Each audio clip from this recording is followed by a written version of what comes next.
ನನ್ನ ಹೆಸರು ಸಂತೋಷ್.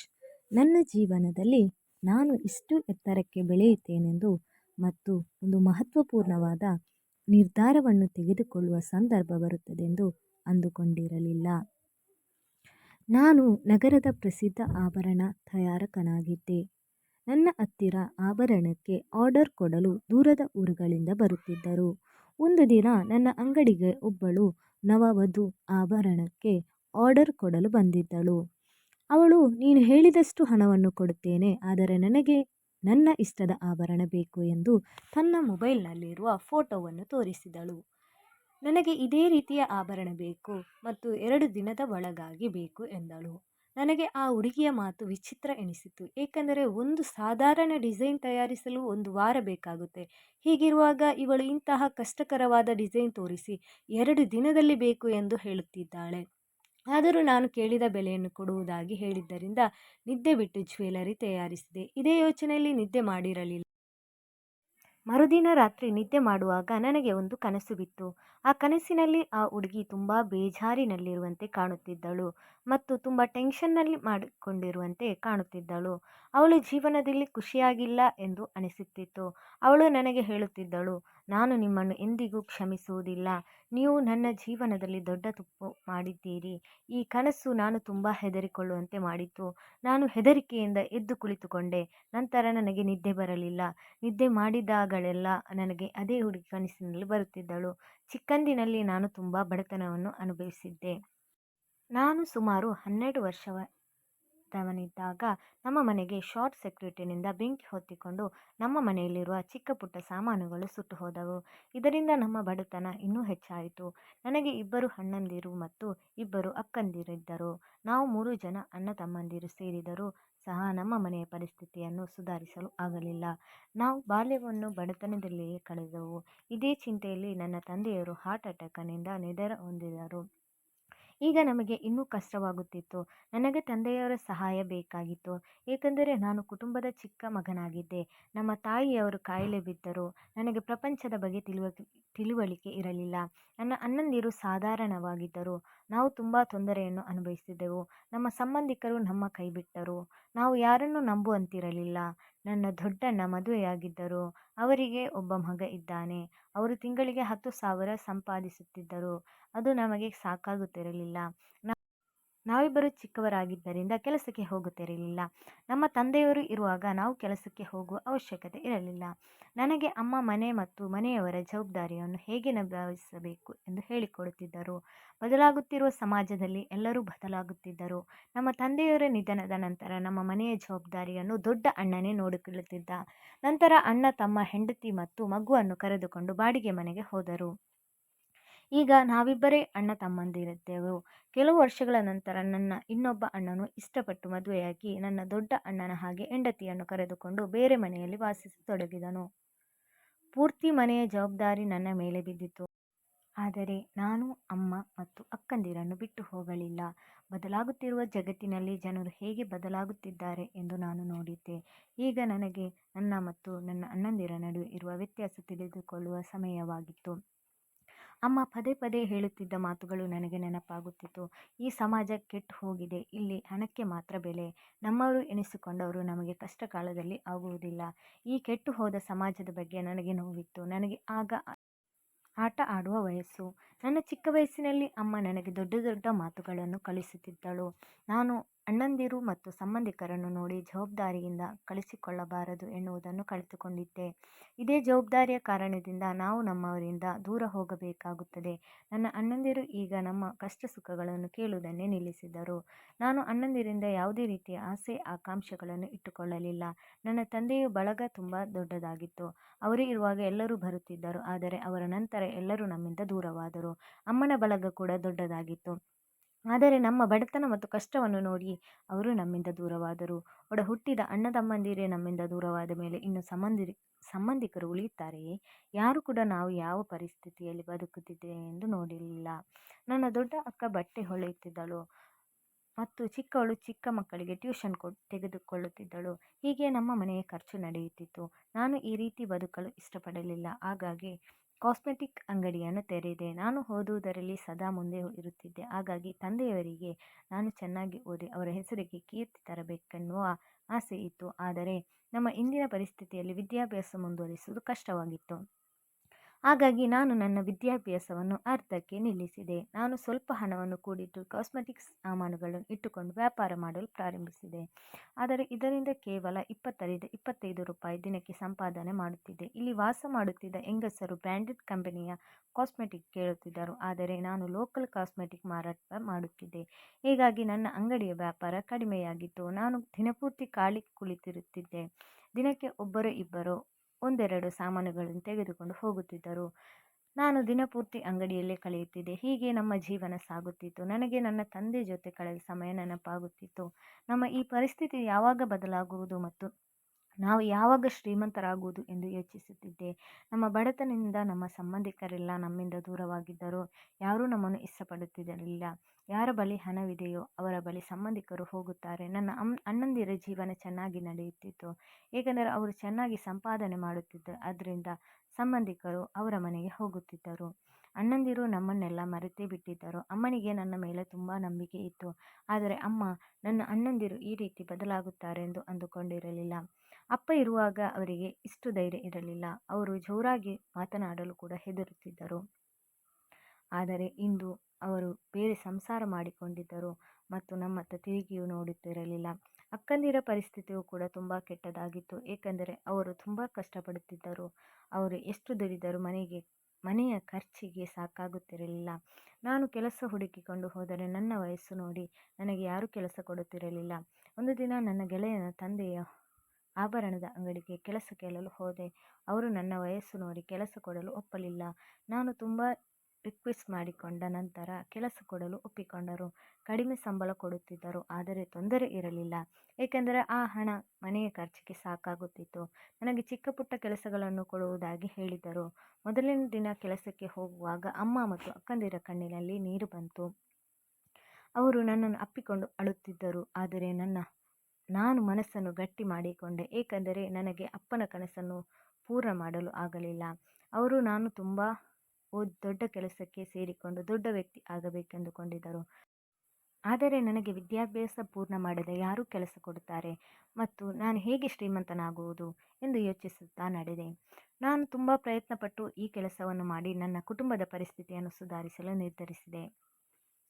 ಇಂದು ನನ್ನ ತಂದೆಯ ಕನಸು ಅವರೊಂದಿಗೆ ಸಮಾಪ್ತಿ ಆಗಿತ್ತು. ನನ್ನ ಬಾಲ್ಯ ಕಷ್ಟದಲ್ಲೇ ಕಳೆದು ಹೋಗಿತ್ತು.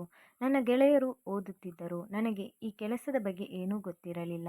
ಇಷ್ಟು ಚಿಕ್ಕ ವಯಸ್ಸಿನಲ್ಲಿ ನಾನು ಇನ್ನೇನು ಕಷ್ಟಗಳನ್ನು ನೋಡಬೇಕೋ ಗೊತ್ತಿಲ್ಲ. ನಾನು ಹೀಗೆ ಯೋಚಿಸುತ್ತಾ ಆಭರಣದ ಅಂಗಡಿಗೆ ಬಂದು ತಲುಪಿದೆ. ಅಲ್ಲಿ ನನಗೆ ಸಾಮಾನುಗಳು ತೆಗೆದುಕೊಂಡು ಬರುವುದು ಮತ್ತು ತೆಗೆದುಕೊಂಡು ಹೋಗುವುದು ಇದೇ ಕೆಲಸವನ್ನು ಕೊಟ್ಟಿದ್ದರು. ಇನ್ನುಳಿದ ಸಮಯದಲ್ಲಿ ನಾನು ಸುಮ್ಮನೆ ಕುಳಿತಿರುತ್ತಿದ್ದೆ. ಮಾಲೀಕರು ನನಗೆ ದಿನಕ್ಕೆ 50ರಿಂದ 100 ರೂಪಾಯಿಯವರೆಗೆ ಕೊಡುತ್ತಿದ್ದರು. ಇದನ್ನು ತೆಗೆದುಕೊಂಡು ಬಂದು ನಾನು ಅಮ್ಮನ ಕೈಗೆ ಕೊಡುತ್ತಿದ್ದೆ. ಅವರು ಮನೆಯ ಖರ್ಚಿಗೆ ಬಳಸಿಕೊಳ್ಳುತ್ತಿದ್ದರು. ಹೀಗೆ ದಿನಗಳೇ ಕಳೆಯುತ್ತಿದ್ದವು. ಈಗ ನಾನು ಆಭರಣದ ಅಂಗಡಿಯಲ್ಲಿ ಕೆಲಸ ಮಾಡಲು ಪ್ರಾರಂಭಿಸಿ 6 ವರ್ಷಗಳು ಕಳೆದಿದ್ದವು. ಅಲ್ಲಿ ಆಭರಣಗಳ ಡಿಸೈನ್ ತಯಾರಿಸುತ್ತಿದ್ದರು. ಅದನ್ನು ನಾನು ಆಸಕ್ತಿಯಿಂದ ನೋಡುತ್ತಿದ್ದೆ. ಪ್ರತಿಯೊಬ್ಬರೂ ಮಾಡುವ ಕೆಲಸ ನನ್ನ ಮನಸ್ಸಿನಲ್ಲಿ ಹಾಗೆ ಉಳಿಯುತ್ತಿತ್ತು. ಹೀಗೆ ದಿನಗಳು ಕಳೆಯುತ್ತಿದ್ದವು. ನಾನು ನಿಧಾನವಾಗಿ ಎಲ್ಲ ಕೆಲಸವನ್ನು ಕಲಿತುಕೊಂಡೆ. ಈಗ ನನಗೆ ಎಲ್ಲವೂ ಅರ್ಥವಾಗುತ್ತಿತ್ತು. ನನಗೆ ದಿನಕ್ಕೆ 100 ರೂಪಾಯಿ ಬದಲಾಗಿ 300 ರೂಪಾಯಿ ಕೊಡುತ್ತಿದ್ದರು. ಈಗ ನನಗೆ 18 ವರ್ಷವಾಗುತ್ತಿದ್ದು. ಒಂದು ದಿನ ಅಂಗಡಿಯ ಮಾಲೀಕರು ತುಂಬ ತೊಂದರೆಯಲ್ಲಿ ಇರುವಂತೆ ಕಾಣುತ್ತಿದ್ದರು.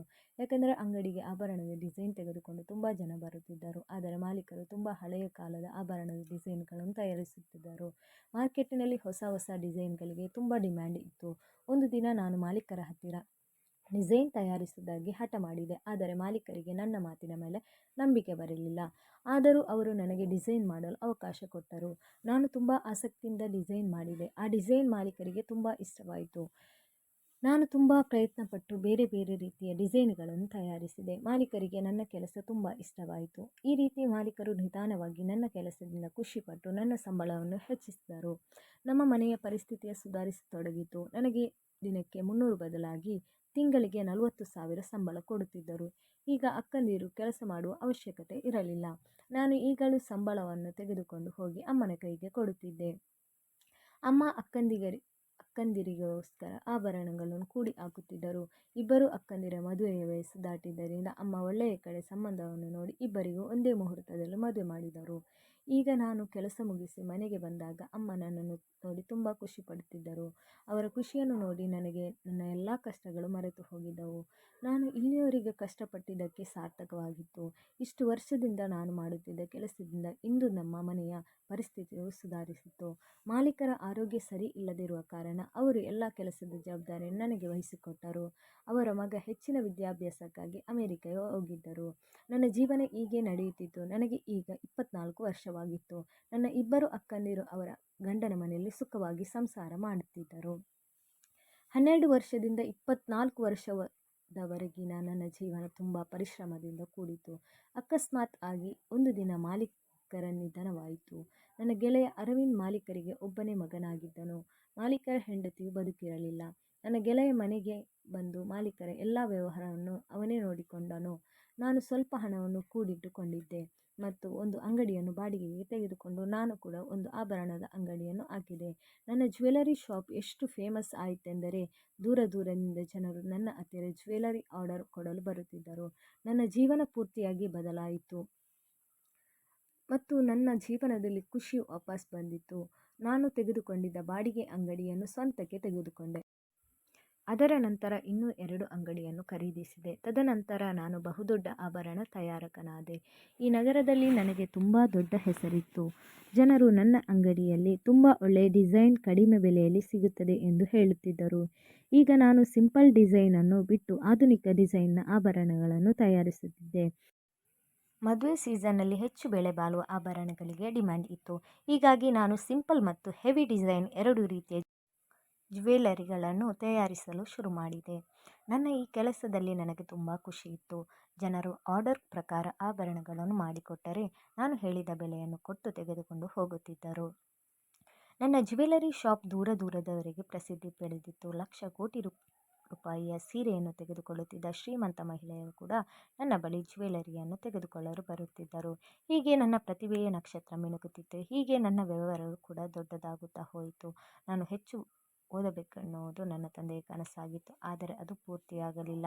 ಆದರೆ ಅವರ ಒಂದು ಕನಸನ್ನು ನಾನು ಪೂರೈಸಿದೆ. ಅವರಿಗೆ ಸಮಾಜದಲ್ಲಿ ನಾನೊಬ್ಬ ದೊಡ್ಡ ವ್ಯಕ್ತಿಯಾಗಬೇಕೆಂಬ ಆಸೆ ಇತ್ತು. ಅದನ್ನು ನಾನು ಪೂರೈಸಿದೆ. ಮನೆಯಲ್ಲಿ ಯಾವ ವಸ್ತುವಿಗೂ ಕೊರತೆ ಇರಲಿಲ್ಲ. ದೊಡ್ಡ ದೊಡ್ಡ ಕಂಪನಿಯರು ಸಹ ನನ್ನನ್ನು ಕಾಂಟ್ಯಾಕ್ಟ್ ಮಾಡುತ್ತಿದ್ದರು ಮತ್ತು ಅವರ ಕಂಪನಿಗಳಿಗೆ ನಾನು ಮಾಡಿದ ಡಿಸೈನನ್ನು ಸಪ್ಲೈ ಮಾಡುತ್ತಿದ್ದೆ. ನಾನು ಬೇರೆ ಬೇರೆ ನಗರಗಳಲ್ಲಿ 2-3 ಶೋರೂಮ್ಗಳ ಬ್ರ್ಯಾಂಚ್ ಓಪನ್ ಮಾಡಿದೆ. ನಾನು ತುಂಬ ಜನರನ್ನು ಕೆಲಸಕ್ಕೆ ಇಟ್ಟುಕೊಂಡೆ. ಈಗ ನಾನು ಕೇವಲ ಡಿಸೈನ್ ಮಾತ್ರ ತಯಾರಿಸುತ್ತಿದ್ದೆ. ಬೇರೆ ಎಲ್ಲ ಕೆಲಸವನ್ನು ನನ್ನ ನೌಕರರೇ ನೋಡಿಕೊಳ್ಳುತ್ತಿದ್ದರು. ದೀಪಾವಳಿ ಮತ್ತು ಇನ್ನಿತರ ಹಬ್ಬದ ಸಮಯದಲ್ಲಿ ನನ್ನ ಎಲ್ಲ ಶೋರೂಮ್ಗಳಲ್ಲಿ ಜನರು ದಿನದ 24 ಗಂಟೆಯೂ ತುಂಬುತ್ತಿದ್ದರು. ಈಗ ನನ್ನ ಹತ್ತಿರ ಎಷ್ಟು ದುಡ್ಡಿತ್ತೆಂದರೆ ಪ್ರತಿಯೊಂದು ಹಬ್ಬಕ್ಕೂ ಅಕ್ಕಂದಿರ ಮನೆಯ ಎಲ್ಲ ಸಾಮಗ್ರಿಗಳನ್ನು ಕಳಿಸುತ್ತಿದ್ದೆ. ಅಕ್ಕಂದಿರು ಅವರ ಮನೆಯಲ್ಲಿ ತುಂಬ ಗೌರವದಿಂದ ಬದುಕುತ್ತಿದ್ದರು. ಈಗ ಅಕ್ಕಂದಿರ ಜೀವನದಲ್ಲಿ ಖುಷಿಯು ಡಬಲ್ ಆಗಿತ್ತು. ಇದರಿಂದ ಅಕ್ಕಂದಿರ ಕುಟುಂಬದಲ್ಲಿ ಅವರಿಗೆ ಗೌರವವು ಇನ್ನೂ ಹೆಚ್ಚಾಯಿತು. ಅಣ್ಣಂದಿರು ಸಹ ಈಗ ನಮ್ಮ ಮನೆಗೆ ಬರುವುದು ಹೋಗುವುದು ಮಾಡುತ್ತಿದ್ದರು. ನಾನು ಅಣ್ಣಂದಿರಿಗೆ ಏನೂ ಹೇಳಲಿಲ್ಲ. ಏಕೆಂದರೆ ಅವರು ನನ್ನ ಅಣ್ಣಂದಿರಾಗುವುದರ ಜೊತೆಗೆ ನಾವು ಒಂದೇ ತಾಯಿಯ ಮಕ್ಕಳಾಗಿದ್ದೆವು. ಅವರು ನನ್ನ ಮನೆಗೆ ಬರುವುದರಿಂದ ನನಗೆ ಯಾವುದೇ ತೊಂದರೆ ಇರಲಿಲ್ಲ.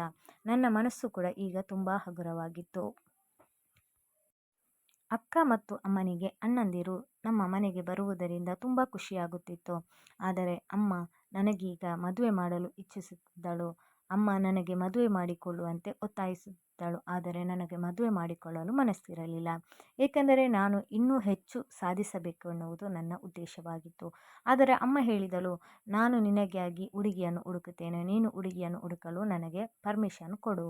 ನೀನು ಈಗ ಮತ್ತು ಮುಂದೆಯೂ ನನ್ನ ಎಲ್ಲ ಮಾತನ್ನು ಒಪ್ಪಿಕೊಳ್ಳುತ್ತೀಯಾ ಎಂದು ಅಂದುಕೊಂಡಿದ್ದೇನೆ ಎನ್ನುತ್ತಾ ಒಂದು ದಿನ ಅಮ್ಮ ತುಂಬ ಹಠ ಮಾಡುತ್ತಿದ್ದಳು ಮತ್ತು ಅಳುತ್ತಿದ್ದಳು. ನಾನು ಈ ಮನೆಯಲ್ಲಿ ಈಗ ಒಬ್ಬಳೇ ಇರುತ್ತೇನೆ. ನಿನ್ನ ಅಕ್ಕಂದಿರ ಮದುವೆಯೂ ಕೂಡ ಹಾಗೆ ಹೋಗಿದೆ. ದೊಡ್ಡ ಸೊಸೆಯಂದಿರು ಇಲ್ಲಿ ಬಂದು ಉಳಿದುಕೊಳ್ಳುವುದು ನನಗೆ ಇಷ್ಟವಿಲ್ಲ. ಏಕೆಂದರೆ ಅವರು ನಮ್ಮ ಕಷ್ಟದ ಸಮಯದಲ್ಲಿ ನಮಗೆ ಸಹಾಯ ಮಾಡಲಿಲ್ಲ. ಈಗ ನಾನು ನನ್ನ ಕೊನೆಯ ಮತ್ತು ಪ್ರೀತಿಯ ಮಗನ ಮದುವೆಯನ್ನು ನೋಡಲು ಇಷ್ಟಪಡುತ್ತಿದ್ದೇನೆ ಎನ್ನುತ್ತಾ ಮುಂದೆ ಅಮ್ಮ ಹೇಳಿದ ಮಾತು ಕೇಳಿ ನನಗೆ ಸಿಡಿಲು ಬಡಿದಂತಾಯಿತು. ಅದೇನೆಂದರೆ, ನಿನ್ನ ದೊಡ್ಡ ಅತ್ತಿಗೆ ತಂಗಿಯನ್ನು ನೀನು ಮದುವೆ ಮಾಡಿಕೊ. ನಿನ್ನ ದೊಡ್ಡ ಅಣ್ಣನ ಮದುವೆಯಾದಾಗ ನಿನ್ನ ಅಪ್ಪ ನಿನ್ನ ಅತ್ತಿಗೆ ತಂಗಿಯ ಜೊತೆಗೆ ನಿನ್ನ ಮದುವೆಯನ್ನು ಫಿಕ್ಸ್ ಮಾಡಿದ್ದರು. ಈಗ ನಿನ್ನ ಅತ್ತಿಗೆ ಮತ್ತು ಅವರ ಮನೆಯವರು ಅವರ ತಂಗಿಯ ಜೊತೆ ನಿನ್ನ ಮದುವೆ ಮಾಡಲು ಮುಂದಾಗಿದ್ದಾರೆ. ಆದರೆ ನಾನು ಈ ಮದುವೆಗೆ ತಯಾರಿರಲಿಲ್ಲ. ಏಕೆಂದರೆ ಅತ್ತಿಗೆ ಮದುವೆಯ ನಂತರ ಅಣ್ಣನನ್ನು ಕರೆದುಕೊಂಡು ಹೋಗಿ ಬೇರೆ ಮನೆ ಮಾಡಿಕೊಂಡಿದ್ದರು. ಹಾಗೆಯೇ ಅವಳ ತಂಗಿಯನ್ನು ಮದುವೆ ಮಾಡಿಕೊಂಡರೆ ಅವಳು ಸಹ ಅಮ್ಮನನ್ನು ನನ್ನಿಂದ ದೂರ ಮಾಡುವ ಸಂಭವವಿದೆ. ಅದು ನನ್ನ ಚಿಕ್ಕವನಿರುವಾಗಿನ ಮಾತಾಗಿತ್ತು ಮತ್ತು ಅದು ಚಿಕ್ಕಂದಿನಲ್ಲೇ ಮುಗಿದು ಹೋಯಿತು. ನನಗೆ ಇಲ್ಲಿಯವರೆಗೆ ಅತ್ತಿಗೆ ಮತ್ತು ಅಣ್ಣನ ತಪ್ಪನ್ನು ಕ್ಷಮಿಸಲು ಸಾಧ್ಯವಾಗಲಿಲ್ಲ. ಹೀಗಿರುವಾಗ ಅವಳ ತಂಗಿಯನ್ನು ಹೇಗೆ ಮದುವೆಯಾಗಲಿ? ಅಮ್ಮ ಹೇಳುತ್ತಿದ್ದಳು, ಮಗನೇ, ಇದು ನಿನ್ನ ಅಪ್ಪಾಜಿ ನಿಶ್ಚಯ ಮಾಡಿದ ಮದುವೆ. ಏಕೆಂದರೆ ಅವರಿಗೆ ನಿನ್ನ ಅತ್ತಿಗೆ ಮತ್ತು ಅವಳ ತಂಗಿ ಇಬ್ಬರು ಇಷ್ಟವಾಗಿದ್ದರು ಮತ್ತು ನಿನ್ನ ಅತ್ತಿಗೆಯ ತಂಗಿ ನಿನ್ನ ವಯಸ್ಸಿನವಳಾಗಿದ್ದಳು. ಅವಳು ನೋಡಲು ಅಷ್ಟೇನೂ ಸುಂದರವಾಗಿರಲಿಲ್ಲ. ಆದರೆ ಅವಳು ನಿನ್ನ ಅಣ್ಣನ ಮದುವೆಯಲ್ಲಿ ಮಾಡಿದ ಕೆಲವೊಂದು ಜವಾಬ್ದಾರಿಯುತ ಕೆಲಸವನ್ನು ನೋಡಿ ನಿಮ್ಮ ತಂದೆಯವರು ನಿನ್ನ ಜೊತೆ ಅವಳ ಮದುವೆಯನ್ನು ಫಿಕ್ಸ್ ಮಾಡಿದ್ದರು. ಆಗ ನಾನು ಅಮ್ಮನಿಗೆ ಹೇಳಿದ್ದೆ, ಅದು ಏನೇ ಆಗಿರಲಿ ನಾನು ಅವಳನ್ನು ಮಾತ್ರ ಮದುವೆಯಾಗುವುದಿಲ್ಲ. ಅಣ್ಣನಾಗಲಿ ಅತ್ತಿಗೆಯಾಗಲಿ ನನ್ನ ಜೊತೆ ಈ ಮಾತನ್ನು ಹೇಳಿರಲಿಲ್ಲ. ಏಕೆಂದರೆ ನಮ್ಮ ಬಡತನವು ಇದಕ್ಕೆ ಕಾರಣವಾಗಿತ್ತು. ಈಗ ನಾವು ಶ್ರೀಮಂತರಾಗಿದ್ದೇವೆ. ಹಾಗಾಗಿ ಅತ್ತಿಗೆ ನನ್ನ ತಂಗಿಯ ಮದುವೆಯನ್ನು ನನ್ನ ಜೊತೆ ಮಾಡಲು ಮುಂದಾಗಿದ್ದಾರೆ. ನಾನು ಈ ಮದುವೆಗೆ ಒಪ್ಪದೇ ಇದ್ದಿದ್ದರಿಂದ ಅಮ್ಮ ಅತ್ತಿಗೆಯಲ್ಲಿ ಈ ಮದುವೆ ಬೇಡವೆಂದು ಹೇಳಿದ್ದಳು. ನಾನು ಚಿಕ್ಕಂದಿನಿಂದಲೂ ಇಲ್ಲಿಯವರೆಗೂ ಅತ್ತಿಗೆ ತಂಗಿಯನ್ನು ನೋಡಿರಲಿಲ್ಲ. ಅವಳು ನೋಡಲು ಹೇಗಿದ್ದಾಳೆ ಎನ್ನುವುದು ಸಹ ನನಗೆ ಗೊತ್ತಿಲ್ಲ. ಏಕೆಂದರೆ ಇದು ತುಂಬ ಹಳೆಯ ಮಾತಾಗಿತ್ತು. ಹಾಗಾಗಿ ನನಗೆ ಇದರ ಬಗ್ಗೆ ಏನೂ ಗೊತ್ತಿಲ್ಲ. ಆ ಹುಡುಗಿ ಬೇರೆಯವರೊಂದಿಗೆ ಮದುವೆ ಮಾಡಿಕೊಳ್ಳಲು ಕೂಡ ಸಿದ್ಧವಿರಲಿಲ್ಲ. ಆದರೆ ನನಗೆ ಅವಳನ್ನು ಮದುವೆಯಾಗಲು ಇಷ್ಟವಿರಲಿಲ್ಲ. ಆದ್ದರಿಂದ ಅಮ್ಮ ನನ್ನ ಮದುವೆಯನ್ನು ಬೇರೆ ಹುಡುಗಿಯೊಂದಿಗೆ ಫಿಕ್ಸ್ ಮಾಡಿದ್ದಳು. ಅಮ್ಮ ಒಬ್ಬಳೇ ಆ ಹುಡುಗಿಯನ್ನು ನೋಡಿದಳು ಮತ್ತು ಅವಳು ಅಮ್ಮನಿಗೆ ಇಷ್ಟವಾಗಿದ್ದಳು. ನಾನು ಹಳೆಯ ಮಾತನ್ನು ಮರೆತು ಬಿಡಬೇಕೆಂದುಕೊಂಡಿದ್ದೆ ಮತ್ತು ಮರೆತು ಕೂಡ ಬಿಟ್ಟಿದ್ದೇನೆ. ಒಂದು ದಿನ ನಾನು ಅಂಗಡಿಯಲ್ಲಿ ಕುಳಿತುಕೊಂಡಿದ್ದೆ. ಆಗ ಒಬ್ಬಳು ಹುಡುಗಿ ನನ್ನ ಅಂಗಡಿಗೆ ಬಂದಳು. ಆ ಹುಡುಗಿ ಒಬ್ಬ ಹ್ಯಾಂಡ್ಸಮ್ ಮತ್ತು ಸ್ಮಾರ್ಟ್ ಆಗಿರೋ ಹುಡುಗನ ಜೊತೆ ಬಂದಿದ್ದಳು. ನಾನು ಇಷ್ಟು ವರ್ಷದಿಂದ ಕೆಲಸ ಮಾಡುತ್ತಿದ್ದೇನೆ, ಆದರೆ ನಾನು ಯಾವ ಹುಡುಗಿಯ ಕಡೆಗೂ ಗಮನ ಕೊಟ್ಟಿರಲಿಲ್ಲ.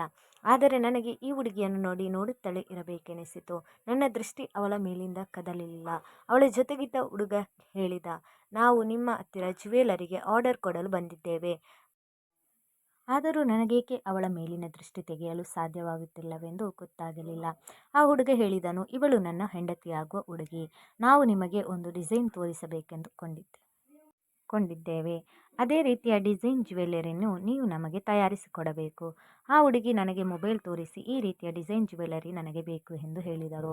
ನನಗೆ ಆ ಹುಡುಗಿಯ ಮುಖಚಹರೆಯನ್ನು ನೋಡಿದರೆ ಅವಳು ತೊಂದರೆಯಲ್ಲಿರುವಂತೆ ಕಾಣುತ್ತಿದ್ದಳು. ಆ ಹುಡುಗಿ ತೋರಿಸಿದ ಫೋಟೋ ತುಂಬ ಹೆವಿ ಡಿಸೈನ್ನಿಂದ ಕೂಡಿತ್ತು. ಆ ಹುಡುಗ ಸುಂದರವಾಗಿದ್ದರೂ ಕೂಡ ಆ ಹುಡುಗಿಯ ಮನಸ್ಸು ಸರಿಯಿರಲಿಲ್ಲ ಮತ್ತು ಆ ಹುಡುಗಿಯನ್ನು ನೋಡಿದರೆ ಈ ಹುಡುಗನ ಜೊತೆ ಮದುವೆಯಾಗಲು ಅವಳಿಗೆ ಇಷ್ಟವಿಲ್ಲವೆಂದು ಅನಿಸುತ್ತಿತ್ತು. ಆ ಹುಡುಗಿ ಅವನ ಜೊತೆ ಶಾಪಿಂಗ್ಗೆ ಇಷ್ಟಪಟ್ಟೇ ಬಂದಿರಬಹುದು. ಆದರೂ ಯಾಕೋ ಅವಳ ಮೂಡ್ ಸರಿಯಿಲ್ಲವೆಂದು ನನಗೆ ಅನಿಸುತ್ತಿತ್ತು. ಈ ಎಲ್ಲ ಯೋಚನೆಗಳು ನನ್ನ ತಲೆಯಲ್ಲಿ ಸುಳಿಯುತ್ತಿದ್ದವು. ನಾನು ಡಿಸೈನ್ ತಯಾರಿಸಿಕೊಡಲು ಒಪ್ಪಿಕೊಂಡೆ. ಆ ಡಿಸೈನ್ ತುಂಬ ಕಷ್ಟಕರವಾಗಿತ್ತು. ಆ ದಿನ ಶೋರೂಮ್ನಲ್ಲಿ ಯಾರೂ ನೌಕರರು ಕೂಡ ಇರಲಿಲ್ಲ. ಎಲ್ಲರೂ ಒಂದಲ್ಲ ಒಂದು ಕಾರಣದ ಮೇಲೆ ರಜೆಯಲ್ಲಿದ್ದರು. ಆ ಹುಡುಗ ಹೇಳಿದನು, ಈ ಡಿಸೈನ್ ಜ್ಯುವೆಲರಿ ಸೆಟ್ ನಮಗೆ ನಾಳೆಯೇ ಬೇಕು, ಏಕೆಂದರೆ ನಾಳೆ ನಮ್ಮಿಬ್ಬರ ಮದುವೆ ಇದೆ. ಆಗ ನಾನು ಹೇಳಿದೆ, ಸರ್, ಇದು ತುಂಬ ಕಷ್ಟದ ಡಿಸೈನ್, ಹೀಗಾಗಿ ಈ ಡಿಸೈನ್ ತಯಾರಿಸಲು ನನಗೆ 1 ವಾರವಾದರೂ ಬೇಕು. ಆ ಹುಡುಗ ಹೇಳಿದನು, ಇದು ನನ್ನ ಹೆಂಡತಿಯಾಗುವವಳ ಫೇವ್ರೆಟ್ ಡಿಸೈನ್. ನಮ್ಮ ಮದುವೆ ನಾಳೆಯೇ ಇದೆ. ಹಾಗಾಗಿ ಈ ಸೆಟ್ ನಮಗೆ ನಾಳೆಯೇ ಒಳಗೆ ಬೇಕು. ನಾವು ನೀವು ಹೇಳಿದ ಬೆಲೆಯನ್ನು ಕೊಡಲು ತಯಾರಿದ್ದೇವೆ. ಆರ್ಡರನ್ನು ನಾನು ತೆಗೆದುಕೊಳ್ಳಲೇಬೇಕಾಯಿತು. ಆ ಹುಡುಗ ಅಡ್ವಾನ್ಸ್ ಕೊಟ್ಟು ಅಲ್ಲಿಂದ ಇಬ್ಬರು ಹೊರಟು ಹೋದರು. ಆದರೆ ಆ ಹುಡುಗಿ ಏಕೆ ಹಾಗೆ ನನಗೆ ದುಃಖದಲ್ಲಿರುವವಳ ಹಾಗೆ ಕಾಣಿಸುತ್ತಿದ್ದಳು. ಅಷ್ಟೇ ಅಲ್ಲ, ಅವಳು ಕೂಡ ನನ್ನನ್ನು ಎಲ್ಲೋ ನೋಡಿರುವ ಹಾಗೆ ನೋಡುತ್ತಿದ್ದಳು. ನಾನು ಇಡೀ ರಾತ್ರಿ ಕುಳಿತು ಈ ಡಿಸೈನ್ನ ಜ್ಯುವೆಲರಿಯನ್ನು ತಯಾರಿಸಿದೆ. ಬೆಳಗಿನ 6 ಗಂಟೆಯವರೆಗೂ ನಾನು ಈ ಡಿಸೈನ್ ಜ್ಯುವೆಲರಿಯನ್ನು ಮಾಡಿ ಮುಗಿಸಿದೆ. ಇಷ್ಟು ಬೇಗ ಆ ಡಿಸೈನ್ ಹೇಗೆ ಕಂಪ್ಲೀಟ್ ಆಯಿತು ಎಂದು ನನಗೆ ಗೊತ್ತಾಗಲಿಲ್ಲ. ನಾನು ಎಂದಿಗೂ ಸಹ ಇಷ್ಟು ಕಷ್ಟಕರವಾದ ಡಿಸೈನನ್ನು ಇಷ್ಟು ಕಡಿಮೆ ಅವಧಿಯಲ್ಲಿ ತಯಾರಿಸಿರಲಿಲ್ಲ. ಬಹುಶಃ ಆ ಹುಡುಗಿ ತುಂಬ ಅದೃಷ್ಟವಂತೆ ಆಗಿರಬೇಕು. ಹಾಗಾಗಿಯೇ ನನ್ನ ಕೈಯಿಂದ ಈ ಡಿಸೈನ್ ಅಷ್ಟು ಬೇಗ ತಯಾರಾಗಿತ್ತು. ಆ ಹುಡುಗ ಸುಂದರವಾಗಿರುವವರ ಜೊತೆಗೆ ಶ್ರೀಮಂತನು ಕೂಡ ಆಗಿದ್ದ. ಅವಳು ಇಷ್ಟಪಟ್ಟಿದ್ದ ಜ್ಯುವೆಲರಿ ಸೆಟ್ಟನ್ನು ಸಹ ಕೊಡಿಸಿದ್ದನು. ಆದರೂ ಸಹ ನನಗೆ ಈ ಹುಡುಗಿಯ ಬಗ್ಗೆ ಯೋಚನೆ ಮಾಡಿ ತಲೆ ಕೆಟ್ಟು ಹೋಗಿತ್ತು. ಅವಳು ಯಾಕೆ ಇಷ್ಟೊಂದು ಉದಾಸೀನಳಾಗಿದ್ದಳು? ನಾನು ತುಂಬ ಹೊತ್ತಿನವರೆಗೂ ಅಂಗಡಿಯಲ್ಲಿ ಸುಮ್ಮನೆ ಕುಳಿತುಕೊಂಡಿದ್ದೆ. ನನ್ನನ್ನು ನಾನೇ ಸಮಾಧಾನ ಮಾಡಿಕೊಂಡೆ. ಅವಳು ನನ್ನ ಕಸ್ಟಮರ್, ನಾನೇಕೆ ಅವಳ ಬಗ್ಗೆ ಇಷ್ಟೊಂದು ಯೋಚನೆ ಮಾಡಬೇಕು? ನನಗೆ ಇಷ್ಟೊಂದು ಟೆನ್ಷನ್ ಆಗುತ್ತಿದೆ. ನಾನು ಬೆಳಗ್ಗಿನ ಜಾವ ಮನೆಗೆ ಬಂದೆ. ನನಗೆ ತುಂಬ ಸುಸ್ತಾಗಿದ್ದರಿಂದ ನನಗೆ ಜೋರಾಗಿ ನಿದ್ದೆ ಬರುತ್ತಿತ್ತು. ನಾನು ಸೀದಾ ಕೋಣೆಗೆ ಹೋಗಿ ಮಲಗಿಕೊಂಡೆ. ಮಲಗಿ ಕೇವಲ 10 ನಿಮಿಷವಾಗಿತ್ತು. ಅಚಾನಕ್ಕಾಗಿ ನಾನೊಂದು ಕನಸು ಕಂಡೆ. ನನ್ನ ಕನಸಿನಲ್ಲೇ ಆ ಹುಡುಗಿ ಬಂದಿದ್ದಳು ಮತ್ತು ಹೇಳುತ್ತಿದ್ದಳು, ನೀವು ನನಗೆ ಗೊತ್ತು, ನೀವು ನನಗೆ ಈಗಲೂ ನೆನಪಿದ್ದೀರಿ. ನನಗೆ ನಿದ್ದೆಯಲ್ಲಿ ಶಾಕ್ ಆಯಿತು. ನಾನು ಗಾಬರಿಯಿಂದ ಎದ್ದು ಕುಳಿತುಕೊಂಡೆ ಮತ್ತು ಈ ಹುಡುಗಿಯ ಜೊತೆ ಏನೋ ಕನೆಕ್ಷನ್ ಇದೆ ಎಂದು ನಾನು ಯೋಚಿಸತೊಡಗಿದೆ. ನಾನು ಆ ಹುಡುಗಿಯ ಆರ್ಡರನ್ನು ರೆಡಿ ಮಾಡಿಬಿಟ್ಟೆ. ಆದರೆ ಆ ಹುಡುಗಿ ಏಕೆ ಇಷ್ಟೊಂದು ನೆನಪಾಗುತ್ತಿದ್ದಾಳೆ ಎಂದು ನನಗೆ ಗೊತ್ತಿಲ್ಲ. ಆದರೆ ನಾನು ಅವಳಿಗೆ ಹೇಗೆ ಗೊತ್ತು? ನಾವು ಯಾರನ್ನು ನೆನೆಸಿಕೊಳ್ಳುತ್ತಿದ್ದೇವೆಯೋ ಅವರು ನಮ್ಮ ಕನಸಿನಲ್ಲಿ ಬರುತ್ತಾರೆ ಎಂದು ಕೇಳಿದ್ದೆ. ನಾನು ಮತ್ತೆ ಮಲಗಿದೆ. ಆ ದಿನ ಪೂರ್ತಿ ಮಲಗಿಕೊಂಡೇ ಇದ್ದೆ. ನಂತರ ರಾತ್ರಿಯಾಯಿತು. ಈಗ ಅಂಗಡಿಯನ್ನು ಬಂದ್ ಮಾಡುವ ಸಮಯ ಆಗಿತ್ತು. ಕೆಲಸಗಾರರು ಅಂಗಡಿಯನ್ನು ಕ್ಲೋಸ್ ಮಾಡಿರಬಹುದು.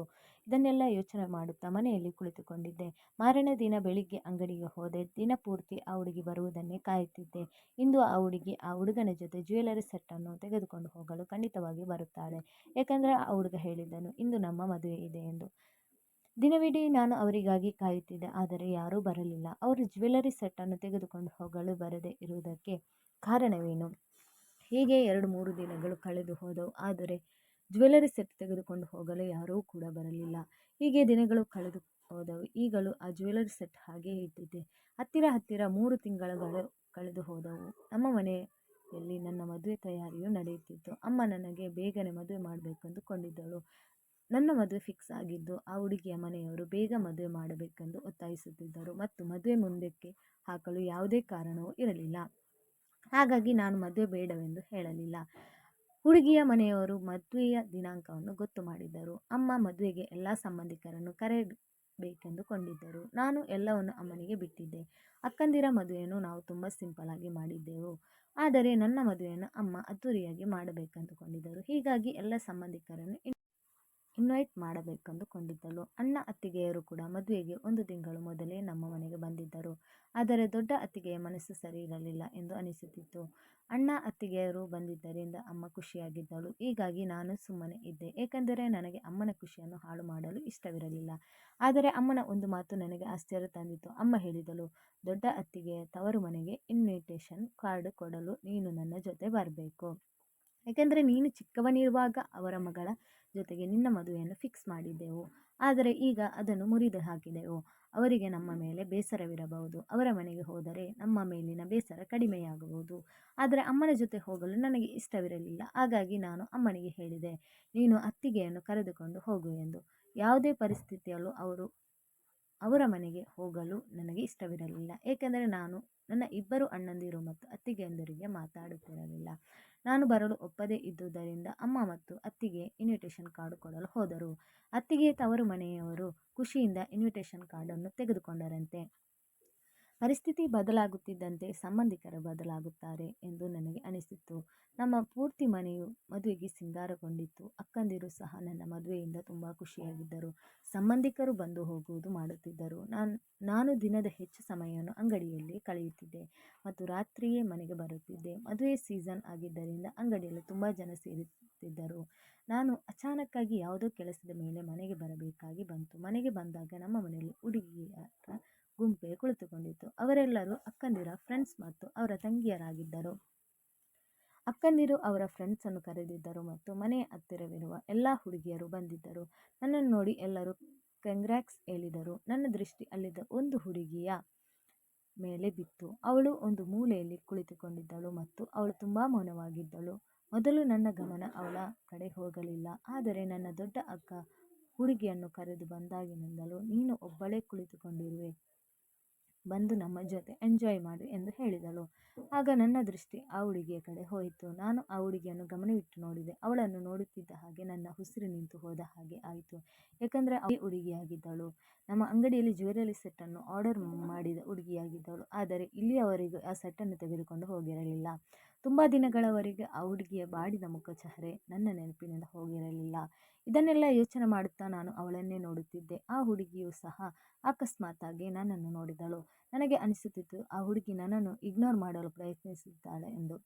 ಅವಳಿಗೆ ಈಗ ಏನನ್ನು ಕೇಳುವುದು ಒಳ್ಳೆಯದಲ್ಲವೆಂದು ಅಂದುಕೊಂಡು ನಾನು ಯಾರೊಂದಿಗೆ ಏನನ್ನು ಮಾತನಾಡದೆ ರೂಮಿಗೆ ಹೋದೆ. ಈಗ ನನ್ನ ಮನಸ್ಸಿನಲ್ಲಿ ಆ ಹುಡುಗಿಯ ಮಾತುಗಳು ಸುಳಿದಾಡುತ್ತಿದ್ದವು. ಅವಳು ನನ್ನ ಕನಸಿನಲ್ಲಿ ಏಕೆ ಬಂದಳು? ಎಲ್ಲಕ್ಕಿಂತ ದೊಡ್ಡ ವಿಷಯ ಏನೆಂದರೆ ಅವಳು ಜ್ಯುವೆಲರಿ ಸೆಟ್ಟನ್ನು ತೆಗೆದುಕೊಂಡು ಹೋಗಲು ಏಕೆ ಬರಲಿಲ್ಲ?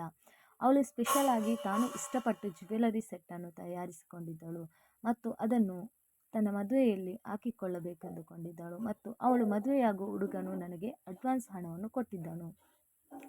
ನನ್ನ ಮನಸ್ಸಿನಲ್ಲಿ ಈ ಎಲ್ಲ ಪ್ರಶ್ನೆಗಳಿಗೂ ನಾನು ಉತ್ತರವನ್ನು ಹುಡುಕುತ್ತಿದ್ದೆ.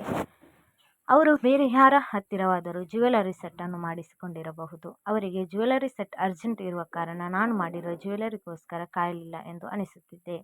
ಇನ್ನು ಒಂದು ಆಶ್ಚರ್ಯಪಡುವ ವಿಷಯ ಏನೆಂದರೆ ಅವಳು ನನ್ನ ಮನೆಗೆ ಹೇಗೆ ಬಂದಳು? ಅವಳೇಕೆ ಇಷ್ಟೊಂದು ಅಪ್ಸೆಟ್ ಆಗಿದ್ದಾಳೆ? ಇದನ್ನೆಲ್ಲ ತಿಳಿದುಕೊಳ್ಳಲು ನಾನು ಕಾತುರನಾಗಿದ್ದೆ.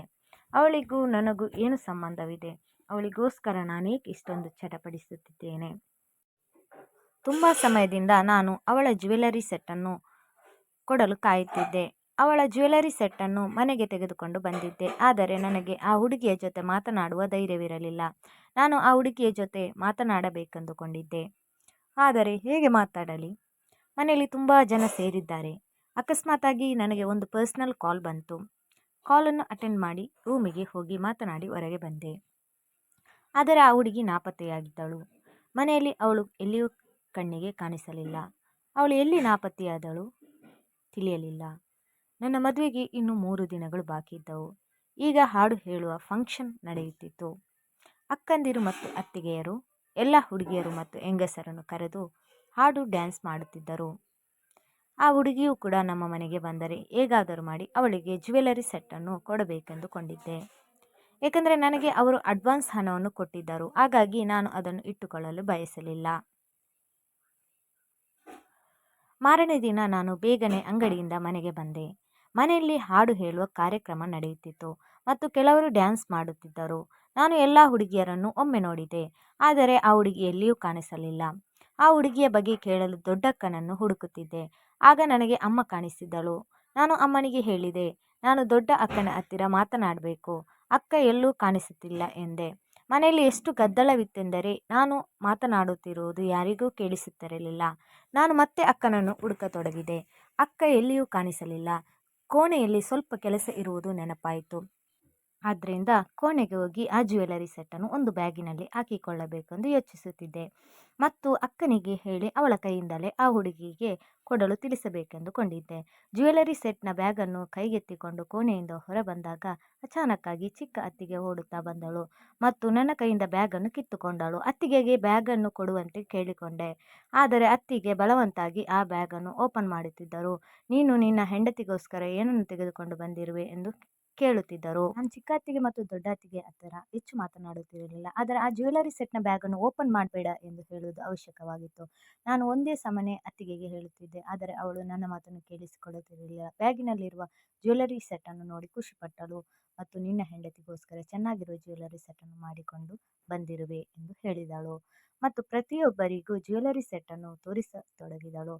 ಆದರೆ ದೊಡ್ಡ ಅಕ್ಕ ಅಕಸ್ಮಾತ್ತಾಗಿ ಅತ್ತಿಗೆ ಕೈಯಿಂದ ಆ ಬ್ಯಾಗನ್ನು ಕಿತ್ತುಕೊಂಡು ಹೇಳಿದಳು, ಸಂತೋಷ್ ತನ್ನ ಹೆಂಡತಿಯಾಗುವವಳಿಗೆ ಗಿಫ್ಟ್ ಕೊಡಲು ತಂದಿರಬಹುದು. ಹಾಗಾಗಿ ಯಾರಿಗೂ ಇಚ್ಛಿಸಲು ಇಷ್ಟಪಡದೆ ಇರಬಹುದು. ಆದರೆ ನೀವು ಅದನ್ನು ತೆಗೆದು ಎಲ್ಲರಿಗೂ ತೋರಿಸುತ್ತಿದ್ದೀರಿ. ಅಕ್ಕ ಬೇಗನೆ ಆ ಜ್ಯುವೆಲರಿ ಸೆಟ್ಟನ್ನು ತೆಗೆದುಕೊಂಡು ಬ್ಯಾಗಿನಲ್ಲಿ ಹಾಕಿ ನನ್ನ ಕೈಗಿಟ್ಟಳು. ಎಲ್ಲರೂ ಆ ಜ್ಯುವೆಲರಿ ಸೆಟ್ಟನ್ನು ನೋಡಿ ತುಂಬ ಚೆನ್ನಾಗಿದೆ ಎಂದು ಹೇಳುತ್ತಿದ್ದರು. ಆ ಡಿಸೈನ್ ಸಂತೋಷ್ ಪ್ರೀತಿಯಿಂದ ತನ್ನ ಕೈಯಿಂದಲೇ ಮಾಡಿರಬಹುದು ಎಂದು ಹೇಳುತ್ತಿದ್ದರು. ಅವರ ಮಾತು ನನಗೆ ತುಂಬ ಇಷ್ಟವಾಯಿತು. ನಾನು ಯೋಚನೆಯಲ್ಲೇ ಮುಳುಗಿದ್ದೆ. ಈ ಮಾತು ಸತ್ಯ, ಯಾಕೆಂದರೆ ನಾನು ಈ ಸೆಟ್ಟನ್ನು ಪ್ರೀತಿಯಿಂದ ಮಾಡಿದ್ದೆ. ನನಗೆ ಸೆಟ್ ತುಂಬ ಸ್ಪೆಷಲ್ ಅನಿಸಿತು. ಆದರೆ ಯೋಚನೆ ಮಾಡುವ ವಿಷಯವೇನೆಂದರೆ ನಾನು ಈ ಹುಡುಗಿಯ ಜ್ಯುವೆಲರಿ ಸೆಟ್ಟನ್ನು ಏಕೆ ಇಷ್ಟೊಂದು ಪ್ರೀತಿ ಮತ್ತು ಕಾಳಜಿಯಿಂದ ತಯಾರಿಸಿದೆ ಎಂದು ಅರ್ಥವಾಗಲಿಲ್ಲ. ನನಗೆ ಆ ಹುಡುಗಿ ಯಾರೆಂದೇ ಗೊತ್ತಿರಲಿಲ್ಲ. ಹೇಗೋ ಅವಳ ಮದುವೆ ಹಿಸ್ಟರಿಯಲ್ಲಿಯೇ ಆಗಿ ಹೋಗಿರುತ್ತೆ. ಆ ಹುಡುಗಿ ಮದುವೆಯಾಗುವ ಹುಡುಗನೊಂದಿಗೆ ನಮ್ಮ ಅಂಗಡಿಗೆ ಬಂದಿದ್ದಳು. ಆದರೂ ಏಕೆ ನನಗೆ ಆ ಹುಡುಗಿಯೊಂದಿಗೆ ಭಾವನೆಗಳು ಉಕ್ಕಿ ಬರುತ್ತಿದೆ. ಮನೆಯಲ್ಲಿರುವ ಎಲ್ಲರೂ ಆ ಜ್ಯುವೆಲರಿ ಸೆಟ್ಟನ್ನು ನೋಡಿದರು. ನಾನು ಅಕ್ಕನಿಗೆ ಹೇಳಿದೆ, ಅಕ್ಕ, ಇದು ನನ್ನ ಕಸ್ಟಮರ್ ಸೆಟ್ ಆಗಿತ್ತು. ಒಬ್ಬ ಕಸ್ಟಮರ್ಗೆ ಕೊಡುವುದಿದೆ. ತುಂಬ ದಿನಗಳಿಂದ ಆ ಕಸ್ಟಮರ್ ತೆಗೆದುಕೊಂಡು ಹೋಗಲು ಬಂದಿಲ್ಲ. ಆದ್ದರಿಂದ ನಾನು ಈ ಸೆಟ್ಟನ್ನು ತೆಗೆದಿಟ್ಟಿದ್ದೇನೆ ಎಂದೆ. ಅಕ್ಕ ನನ್ನ ಕೈಯನ್ನು ಇಟ್ಟುಕೊಂಡು ಕೋಣೆಗೆ ಕರೆದುಕೊಂಡು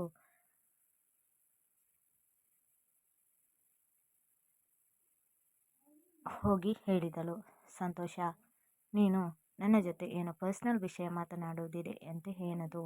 ಆಗ ನಾನು ಅಕ್ಕನಿಗೆ ಹೇಳಿದೆ, ನಾನು ಒಂದು ಹುಡುಗಿಯ ಬಗ್ಗೆ ಕೇಳಬೇಕಿದೆ. ಆ ದಿನ ನಿಮ್ಮ ಹತ್ತಿರ ಮಾತನಾಡುತ್ತಿದ್ದಳಲ್ಲ, ಆ ಹುಡುಗಿ ಯಾರು? ನಿಮಗೆ ಆ ಹುಡುಗಿ ಹೇಗೆ ಪರಿಚಯ? ಆದರೆ ನಾನು ಯಾರ ಬಗ್ಗೆ ಕೇಳುತ್ತಿದ್ದೇನೆಂದು ಅಕ್ಕನಿಗೆ ಅರ್ಥವಾಗಲಿಲ್ಲ. ನಾನು ಅವಳ ಬಗ್ಗೆ ತುಂಬ ಹೇಳಿದ ಮೇಲೆ ಅಕ್ಕನಿಗೆ ಆ ಹುಡುಗಿಯ ಬಗ್ಗೆ ಗೊತ್ತಾಯಿತು. ನಂತರ ಅಕ್ಕ ಹೇಳಿದ ಮಾತಿಗೆ ನನ್ನ ಉಸಿರೇ ನಿಂತಾಯಿತು. ಅಕ್ಕ ಹೇಳಿದಳು, ಅವಳ ಹೆಸರು ನೀನಾದ. ಅವಳೇ ನಿನ್ನ ದೊಡ್ಡ ಅತ್ತಿಗೆ ತಂಗಿ. ಅಕ್ಕ ಹೀಗೆ ಹೇಳಿ ಅಲ್ಲಿಂದ ಹೊರಟು ಹೋದಳು. ದೊಡ್ಡ ನನ್ನ ಮದುವೆ ಆದಾಗ ನನಗೆ 10 ವರ್ಷವಾಗಿತ್ತು. ನನ್ನ ಮದುವೆ ಯಾರ ಜೊತೆ ಫಿಕ್ಸ್ ಆಗಿತ್ತೋ ಅವಳು ಅದೇ ಹುಡುಗಿಯಾಗಿದ್ದಳು. ಆ ಹುಡುಗಿಯನ್ನು ರಿಜೆಕ್ಟ್ ಮಾಡಿದ್ದಕ್ಕೆ ನನಗೆ ಮೊದಲ ಬಾರಿಗೆ ನೋವಾಗಿತ್ತು. ನೀನಾದ ತುಂಬ ಅಪ್ಸೆಟ್ ಆಗಿರುವಂತೆ ಕಾಣಿಸುತ್ತಿದ್ದಳು. ಅವಳು ಆ ಹುಡುಗನನ್ನು ಮದುವೆ ಮಾಡಿಕೊಂಡು ಖುಷಿಯಾಗಿರಲಿಲ್ಲ. ಯಾರಿಗೂ ಗೊತ್ತು, ಆ ಹುಡುಗ ನೋಡಲು ಸುಂದರವಾಗಿರಬಹುದು. ನಾವು ಒಬ್ಬರ ಸೌಂದರ್ಯವನ್ನು ನೋಡಿ ಅವರ ಬಗ್ಗೆ ತಿಳಿದುಕೊಳ್ಳಲಾಗುವುದಿಲ್ಲ. ಆ ಹುಡುಗನ ಬಿಹೇವಿಯರ್ ಹುಡುಗಿಯ ಜೊತೆ ಸರಿ ಇಲ್ಲದಿರಬಹುದು. ಹೀಗಾಗಿ ಅವಳು ಅಪ್ಸೆಟ್ ಆದಂತೆ ಕಾಣಿಸುತ್ತಿರಬಹುದು. ಅವರ ತಂದೆ ತಾಯಿಗಳು ಹುಡುಗನ ಶ್ರೀಮಂತಿಕೆಯನ್ನು ನೋಡಿ ಮದುವೆ ಮಾಡಿಸಿರಬಹುದು. ಒಬ್ಬ ಹುಡುಗನ ನೇಚರ್ ಮತ್ತು ಬಿಹೇವಿಯರ್ ಮದುವೆಯ ನಂತರ ಗೊತ್ತಾಗುತ್ತದೆ. ಇದರಲ್ಲಿ ನನ್ನ ತಪ್ಪು ಸಹ ಇದೆ. ಆದರೆ ಈಗ ಬೇಸರಿಸಿಕೊಂಡು ಯಾವುದೇ ಪ್ರಯೋಜನವಿಲ್ಲ. ಆ ಹುಡುಗಿಯ ಮದುವೆಯಾಗಿ ಹೋಗಿದೆ ಮತ್ತು ಈಗ ನನ್ನ ಮದುವೆಯೂ ಕೂಡ ಆಗುತ್ತಿದೆ. ಇಂದಿನ ಸಮಯ ಕಳೆದು ಹೋಗಿದೆ. ನಾನೀಗ ಅಕ್ಕನ ಮಾತಿನಲ್ಲಿ ಕಳೆದು ಹೋಗಿದ್ದೆ. ಇಂದು ನನ್ನ ಹಳದಿ ಶಾಸ್ತ್ರವಿತ್ತು. ನಮ್ಮ ಸಂಬಂಧಿಕರು ಬರಲು ಪ್ರಾರಂಭಿಸಿದರು ಮತ್ತು ಅತ್ತಿಗೆಯ ತವರು ಮನೆಯವರೊಂದಿಗೆ ಆ ಹುಡುಗಿಯೂ ಸಹ ಬಂದಿದ್ದಳು. ನಾನು ಆ ಹುಡುಗಿಯೊಂದಿಗೆ ಮಾತನಾಡಲು ಪ್ರಯತ್ನಿಸಿದೆ, ಆದರೆ ನನಗೆ ಅವಳ ಜೊತೆ ಮಾತನಾಡಲು ಧೈರ್ಯದಿಂದಿರಲಿಲ್ಲ.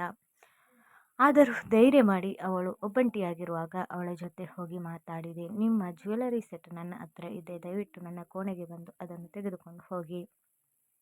ಹೊರಗಡೆ ಎಲ್ಲರ ಎದುರಿಗೆ ಅದನ್ನು ಕೊಟ್ಟರೆ ಅವರು ನಮ್ಮ ಬಗ್ಗೆ ತಪ್ಪು ತಿಳಿದುಕೊಳ್ಳಬಹುದು ಎಂದೆ. ಆಗ ನೀನಾದ ನನ್ನ ಜೊತೆ ನನ್ನ ರೂಮಿಗೆ ಬಂದಳು. ಕಬೋರ್ಡಿನಿಂದ ಜ್ಯುವೆಲರಿ ಸೆಟ್ ತೆಗೆದು ಅವಳಿಗೆ ಕೊಟ್ಟು ಹೇಳಿದೆ, ನೀವು ನಿಮ್ಮ ಮದುವೆಗೋಸ್ಕರ ಮಾಡಿಸಿದ ಜ್ಯುವೆಲರಿ ಸೆಟ್ಟನ್ನು ಏಕೆ ತೆಗೆದುಕೊಂಡು ಹೋಗಲಿಲ್ಲ? ಅದನ್ನು ನೀವು ಪರ್ಸನಲ್ ಆಗಿ ನಿಮ್ಮ ಮದುವೆಗೋಸ್ಕರ ಮಾಡಿಸಿಕೊಂಡಿದ್ದೀರಿ. ಇದನ್ನು ನಾನು ತುಂಬ ಸಮಯದಿಂದ ಇಟ್ಟುಕೊಂಡಿದ್ದೇನೆ. ನಾನು ನಿಮ್ಮನ್ನು ನಮ್ಮ ಮನೆಯಲ್ಲಿ ನೋಡಿ ನಿಮ್ಮ ಜ್ಯುವೆಲರಿ ಸೆಟ್ಟನ್ನು ನಿಮಗೆ ಕೊಡಬೇಕೆಂದುಕೊಂಡಿದ್ದೆ ಎಂದು ಹೇಳಿದೆ. ಅವಳು ಜ್ಯುವೆಲರಿ ಸೆಟ್ಟನ್ನು ನೋಡಿ ಮೌನವಾದಳು.